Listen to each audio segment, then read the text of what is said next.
Con nosotros el señor Jorge Richter, quien es vocero presidencial. Señor Richter, gracias por atendernos. Bienvenido a Antes de Mediodía. ¿Cómo está, Heidi? Como siempre es un gusto poder conversar con usted. Un cordial saludo también para toda la población en esta mañana fría.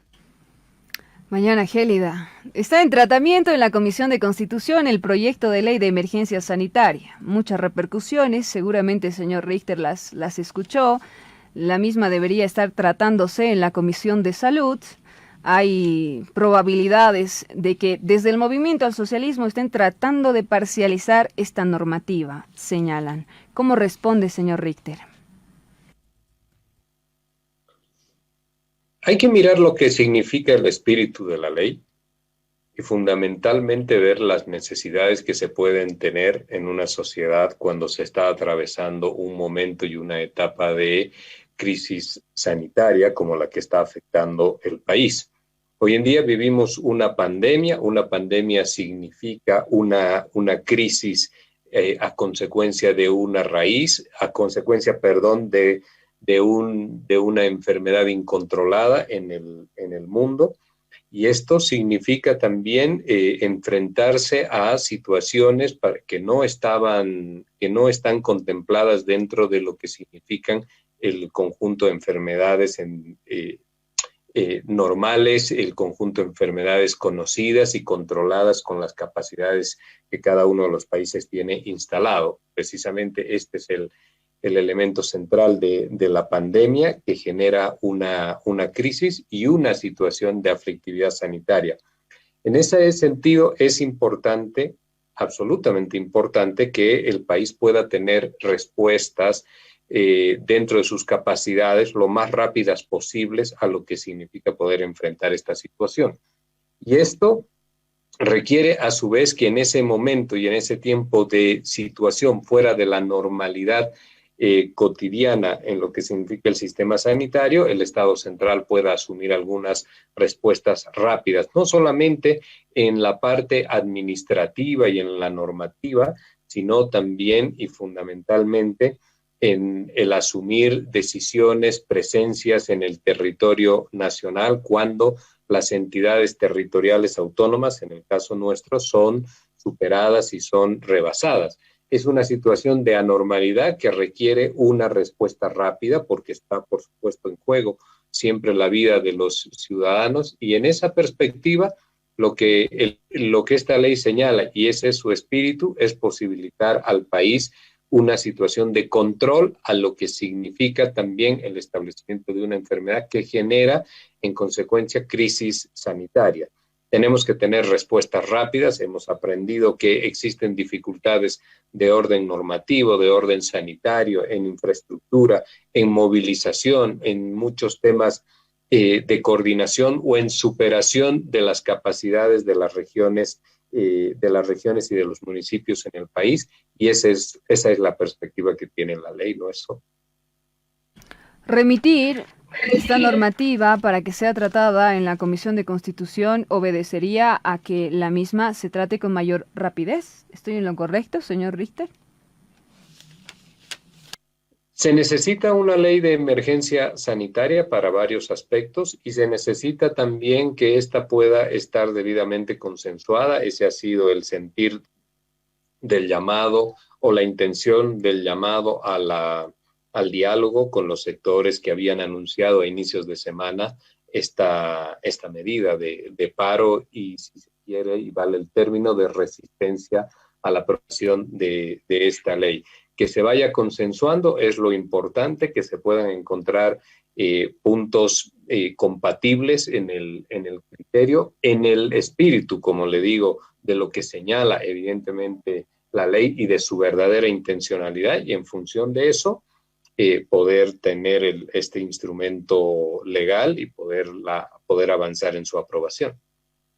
Bien, ¿no se han violado las autonomías departamentales? Ese es uno de los mayores reclamos, pero como señala, esto está, si mal no recuerdo, en el artículo 28, lo que señala la norma que se está tratando es una situación de excepción específicamente para el tema salud, puntualmente también cuando las capacidades de departamentos y de gobernaciones puedan haberse visto rebasadas en lo que significan las respuestas que puedan otorgar ante la enfermedad. Si nosotros queremos situar una capacidad rebasada, estamos hablando de, por ejemplo, las capacidades para realizar pruebas diagnósticas, las capacidades para instalar centros de recuperación, las capacidades para poder contener a la enfermedad en lo que significa medicación temprana y tener que coadyuvar en su distribución. También aquellas capacidades que se tienen en distintas instancias que no estén operando con la velocidad que se requiere por una situación de pandemia, una situación de crisis. Este es el sentido. Y le repito de nuevo, Heidi, el punto importante es que se pueda dar una respuesta muy rápida cuando las capacidades regionales en el tema autonómico, cuando estas capacidades hayan sido rebasadas. Es el tema de salud específicamente, es una situación también, y es en una situación también en el cual se tiene riesgo de la salud de la ciudadanía y de desbordes de la misma. Es un espacio y un tiempo de anormalidad, no es una cuestión de permanencia en el tiempo, está restringida específicamente a un determinado contexto. Y pese a que existió una firma, consenso con autoridades del Ejecutivo, 6 colegios médicos de los 9 existentes a nivel nacional se han pronunciado, dicen, rechazamos el acuerdo, ya que el inicial no se respetó, hubieron modificaciones. Habría que puntualizar dónde señalan ellos que no se ha respetado, y básicamente lo que no se puede hacer bajo ningún concepto en un momento tan particular, tan sensible como el que estamos viviendo, es dejar las puertas cerradas a lo que significa el diálogo, la concertación y el construir siempre caminos de forma conjunta. Eso no puede quedar de lado. Así como hubo un inicio para poder sentarse a dialogar y después una consecuencia del diálogo en la suspensión de la medida y en el ánimo del gobierno de revisar lo que significa la norma, tiene esta lógica de diálogos, tiene que ser inacabada en su esfuerzo y hay que continuar por esta vía. Señor Richter, ¿es una ley con carácter retroactivo? No, no es una ley con carácter retroactivo. Hay muchas situaciones y hemos recepcionado testimonios donde familiares quedan con cuentas pendientes, es decir, desde clínicas privadas, tras fallecer esta persona cercana a ellos, se hacen cargo de las deudas. ¿No habría la posibilidad de que ellos se amparen en esta ley de emergencia para dejar de lado estas deudas pendientes? Las leyes son siempre con carácter venidero, ¿no? Para lo que viene hacia adelante. Pero es también absolutamente cierto que el país necesita tener ciertos límites para que la familia boliviana no viva estas angustias en lo que significan cuentas que se vuelven imposibles de pagar, garantías que se tienen que dar al momento de estar internando a un familiar o a una persona en lo que significan los centros médicos privados. También los costos que se tienen por un sinfín de atenciones que pueden ser ilimitados en algunos casos. Todo esto tiene que tener una normatividad porque el momento así lo exige. Esto va en una línea de cuidar también la economía de la gente y es verdaderamente importante que podamos garantizarle a los bolivianos que la desgracia de una internación o de una enfermedad en situación crítica no va a concluir también con la ruina económica de esa familia. Este es el sentido que se busca y esto es lo que se quiere normar. Señor Richter, ya cambiando de tema, transcurre la tercera jornada tras haber iniciado las actividades educativas. ¿Cuál es su evaluación? Bueno, lo importante es que los niños y las niñas, los jóvenes, las jovencitas del país han iniciado ya sus actividades escolares bajo diversas modalidades, a distancia, de forma virtual,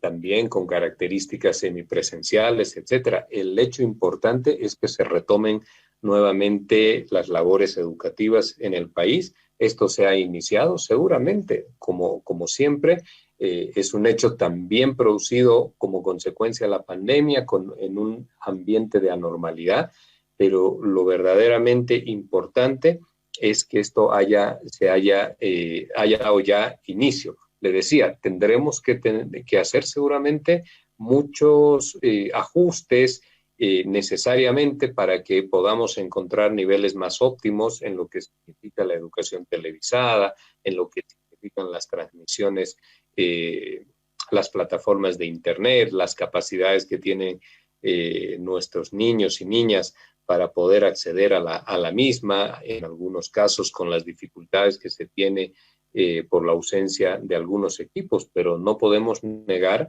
que es importante que después de esa impensada clausura escolar que dejó a la deriva el proceso de formación y los procesos escolares en el país, hoy tengamos nuevamente un reinicio de las labores educativas y un retorno al derecho de la educación. Esto es importante. Seguramente habrá que hacer permanentes ajustes todo el tiempo, pero es necesario que nuestros jóvenes y las jovencitas del país, nuestros niños, niñas, tengan ya sus primeras labores escolares. Bajo las modalidades presencial, semipresencial y a distancia, varios municipios optaron por la última modalidad señalada, dejando así los establecimientos, es decir, las unidades educativas, prácticamente vacías. Las mismas serán utilizadas como recintos electorales este próximo 7 de marzo a raíz de las elecciones. ¿Se están ambientando estos lugares? ¿Se están haciendo refacciones? ¿Cómo se está trabajando? Esas son responsabilidades, Heidi, de los municipios. Esa pregunta hay que trasladarla a los municipios para tener una respuesta más específica y puntual. También esa pregunta hay que trasladar al Tribunal Supremo Electoral, que son ellos quienes van a utilizar esos recintos y verán si tienen ahí algunos requisitos puntuales. Pero son los municipios, básicamente, quienes se hacen cargo del mantenimiento de las escuelas. Tenemos que tener en cuenta algo que es verdaderamente importante. El país se está enfrentando la pandemia con un plan integral de lucha contra el COVID. Ese plan integral de lucha contra el COVID tiene 3 ejes que usted ya seguramente los conoce y que en el último de ellos estamos hablando en lo que hace al proceso de inmunización de la sociedad, la vacunación. Gradualmente, a medida que vayamos avanzando con nuestra vacunación, podremos encontrar condiciones más seguras para el retorno pleno de la escolaridad presencial, que es verdaderamente lo importante, que no se reemplaza, por supuesto que no. Mientras esto vaya ocurriendo y la sociedad, nuestra sociedad, tenga mejores condiciones en lo que respecta a su salud y proteger así la salud también de nuestros niños y niñas, pues la modalidad está a distancia. Lo importante es que los jóvenes, las jovencitas, no vean interferida su educación, como le he señalado, seguramente con distintas limitaciones a lo que verdaderamente debería haber, podría ocurrir, o la educación que es presencial. Pero es muy importante que este año se retorne a una... En los hechos, usted sabe, está todos los días en temas comunicacionales e informativos, usted sabe que el año pasado nuestros alumnos y alumnas han perdido prácticamente el año escolar sin ningún tipo de formación, porque no llegó la pandemia y después se tomó una decisión en el sentido de clausurar el año escolar. Hoy en día hemos empezado esta modalidad de educación a distancia, con la educación también televisiva, donde van tomando redes televisivas. Esperemos tener más en los días que vienen, pero es importante que puedan incorporar, que puedan ir accediendo a conocimientos. Esto es verdaderamente importante y es lo que debemos apoyar. Profundicemos en tema elecciones, por favor, señor Richter. Hay muchas dudas, también preocupación. ¿Se debería acudir a las urnas el próximo 7 de marzo o no? Hay campañas electorales de por medio. Algunos candidatos no logran respetar los establecimientos sobre distancias, sobre aglomeraciones. ¿Cómo debería transcurrir este llamado que se hace a la población boliviana ya para el próximo mes de marzo? Acá es importante que nos hagamos una pregunta como sociedad y una pregunta también desde la situación en la que cada uno se encuentra, desde el gobierno, desde los medios de comunicación, como es el caso suyo, Heidi.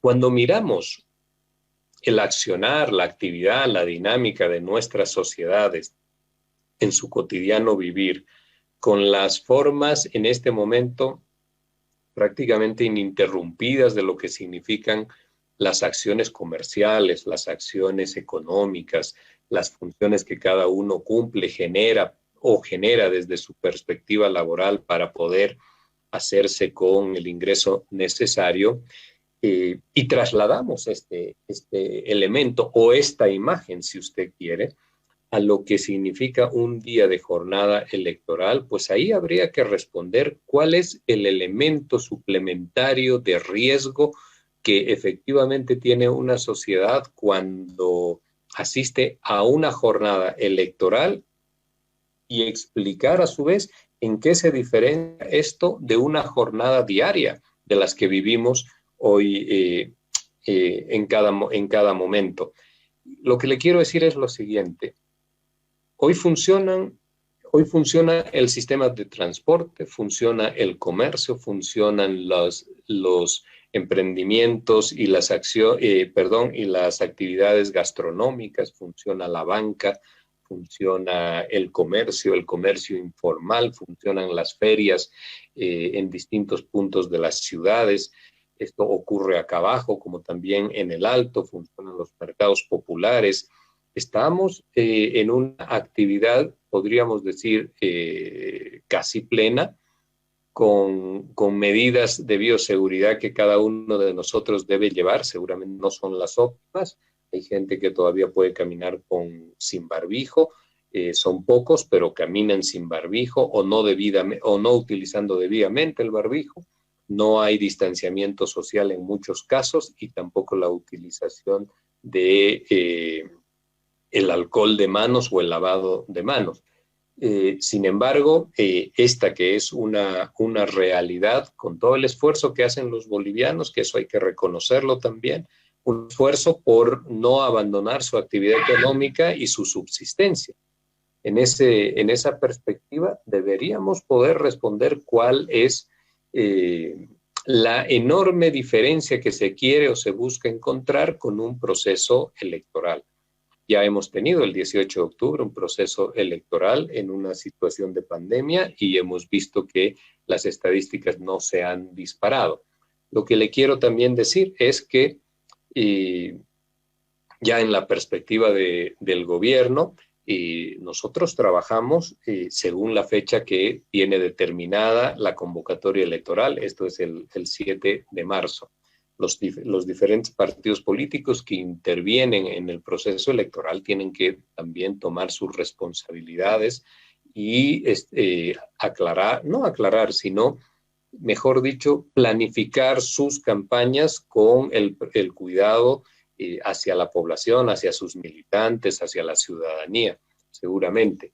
Pero es importante también que el país resuelva este tema de institucionalidad democrática inconcluso, que son los gobiernos subnacionales, gobernaciones, municipios, que está todavía dentro del marco de lo que fue la ley de excepción, porque este sigue siendo un proceso de excepción, tiene los plazos acotados, no son los de una elección de mandato fijo, que son las elecciones convencionales. Esta es una elección todavía de excepción y es importante que ante los mandatos ya fenecidos y prorrogados de las autoridades municipales y de gobernaciones se pueda tener autoridades legítimamente elegidas en el marco de la Constitución y poder tener en función de ello ya miradas de administración, de gestión y de desarrollo con las debidas autoridades. Eso es absolutamente importante. Como gobierno estamos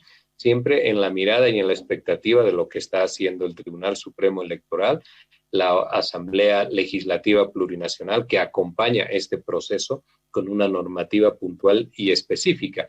En función de ello, el Poder Ejecutivo está observando cómo van dándose las fechas y las decisiones que se toman en estos dos órganos del Estado. Y en medio de la contienda electoral, señor Richter, llegó el primer lote de vacunas a territorio nacional, se anunció la llegada del segundo. ¿Hay la capacidad para garantizar su almacenamiento, la cadena de frío? ¿De cuánto es el presupuesto que se está destinando? Le puedo responder afirmativamente que tenemos la capacidad, el día de ayer, la capacidad de almacenamiento. El día de ayer ya se han realizado los trabajos prácticamente finales para lo que va a significar el almacenamiento. Primero, de la partida de vacunas Pfizer que requieren una refrigeración de menos 80 grados centígrados. Esto es importante porque en el país no tenemos ese tipo de refrigeración para vacunas. Sin embargo, se han hecho unas adecuaciones con cámaras de frío que sí tenemos para diferentes cepas que sí se tienen en el país congeladas para sus estudios. En esa perspectiva no vamos a tener inconveniente en lo que significa las cámaras de frío para la vacuna Pfizer. Y también tenemos la capacidad para poder almacenar las 900,000 vacunas AstraZeneca que llegarán a la ciudad de La Paz e inmediatamente después a eso serán distribuidas para el proceso masivo de vacunación. En ese sentido podemos señalar que el país se puede estar tranquilo, se están tomando las previsiones para que todo lo que refiere al proceso de vacunación esté en el marco de la tranquilidad, del orden y de la buena gestión. Se está pensando poder invitar a los medios en estos días a un recorrido por lo que son estas cámaras de frío para que también ustedes puedan conocer cómo se va a gestionar y manipular esto que va a ser inédito en el país por la cantidad de vacunas que van a ir llegando en los próximos meses al país, cómo se va a manejar la cadena de frío, cómo son y funcionan estas cámaras también de refrigeración y cómo se gestionan las vacunas en el país. Y en relación a esta cadena de frío, señor Richter, se han observado videos en redes sociales, seguramente conoce el traslado en Beni dentro de un camión que trasladaba pollos, derivados, y ha sido bastante criticado. Eso no es correcto, el camión no trasladaba pollos. Era de una empresa que se encargaba, Sofía. El camión se desinfectó, Heidi, ante una situación de emergencia, el camión se desinfectó como debía ser y se utilizó esa cámara de refrigeración de un camión para transportar vacunas. Bien, a raíz de las críticas que surgen, señor Richter, decían no se tienen los insumos necesarios para poder trasladar de manera adecuada a estas vacunas. La población no ha logrado comprender y más bien tergiversó, tal cual estaba señalando hace unos instantes, que cómo es posible que se traslade en este tipo de motorizados. Esto probablemente ocurra nuevamente, se están adaptando otros vehículos. Acá hay que ser puntual. En el caso de lo que ocurrió en Trinidad, el camión del CEDES que iba a realizar el transporte tuvo un desperfecto. En ese sentido, tuvieron que resolver el problema. Nosotros, como país, también vamos a necesitar para las distintas entregas de vacunas que van a llegar a Bolivia un apoyo muy grande en lo que significa transporte con cámaras de refrigeración que nos garanticen la cadena de frío. Se está hablando en estos momentos con diferentes empresas que tienen su trabajo en estas áreas, mantenimiento de transporte de distintas mercaderías que sí requieren cadenas de frío. El país lo va a utilizar, estamos hablando con las diferentes empresas para que se puedan realizar los acondicionamientos necesarios, que básicamente son de refrigeración y de garantizar el frío requerido para el transporte de vacunas. Y por supuesto también lo que significan las partes externas para que la gente sepa que ahí se van a transportar las vacunas que vayan llegando al país.